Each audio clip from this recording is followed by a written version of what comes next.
भाजप खासदार मेधा कुलकर्णी गेल्या काही दिवसांपासून हिंदुत्वाच्या मुद्द्यावरून अधिक आक्रमक होताना पाहायला मिळत आहेत। अशातच मेधा कुलकर्णी यांनी एक व्हिडिओ शेअर केला आहे। हा व्हिडिओ शेअर करताना मेधा कुलकर्णी यांनी शनिवार वाड्यामध्ये नमाज पठण सुरू असल्याचा दावा देखील केला आहे।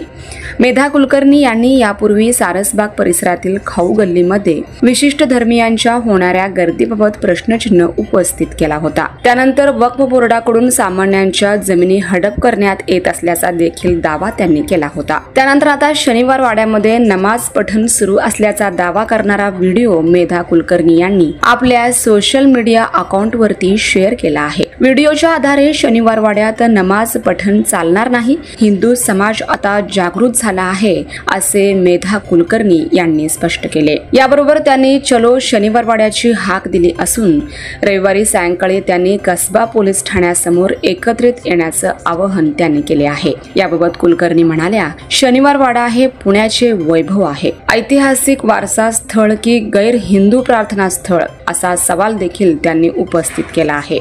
सारसबाग येथे झालेल्या नमाज पठणाच्या घटनेनंतर शनिवार वाड्यात घडलेला प्रकार हा प्रत्येक पुणेकरासाठी चिंतेचा आणि संतापाचा विषय आहे। पुणे प्रशासन नक्की करते काय? आपल्या वारसा स्थळांचा सन्मान कुठे हरवतोय असे सवाल करत चला आपण सर्वजण एकत्र येऊ आणि शिववंदना करून आपल्या संस्कृतीचा सन्मान जपूया असे आवाहन त्यांनी केले आहे। याबाबत माध्यमांशी बोलताना मेधा कुलकर्णी म्हणाल्या की आम्ही पुरातत्व विभागाच्या अधिकाऱ्यांकडे याबाबत विचारणा केली असता त्यांनी ही घटना घडल्याचं कबूल केलं असून तातडीनं या नागरिकांना बाहेर काढण्यास सांगितले आहे। एखाद्या शुक्रवारी ही घटना घडल्या असल्याचं देखील त्यांच्याकडून कळवण्यात आलं आहे। ही घडलेली घटना अत्यंत चुकीची असून या ठिकाणी ज्या पद्धतीनं पारंपरिक गणेश उत्सव साजरा केला जातो तो करण्यास नकार दिला जातो, मात्र नमाज पठण कसे करू दिले जातं असा सवाल कुलकर्णी यांनी उपस्थित केला आहे।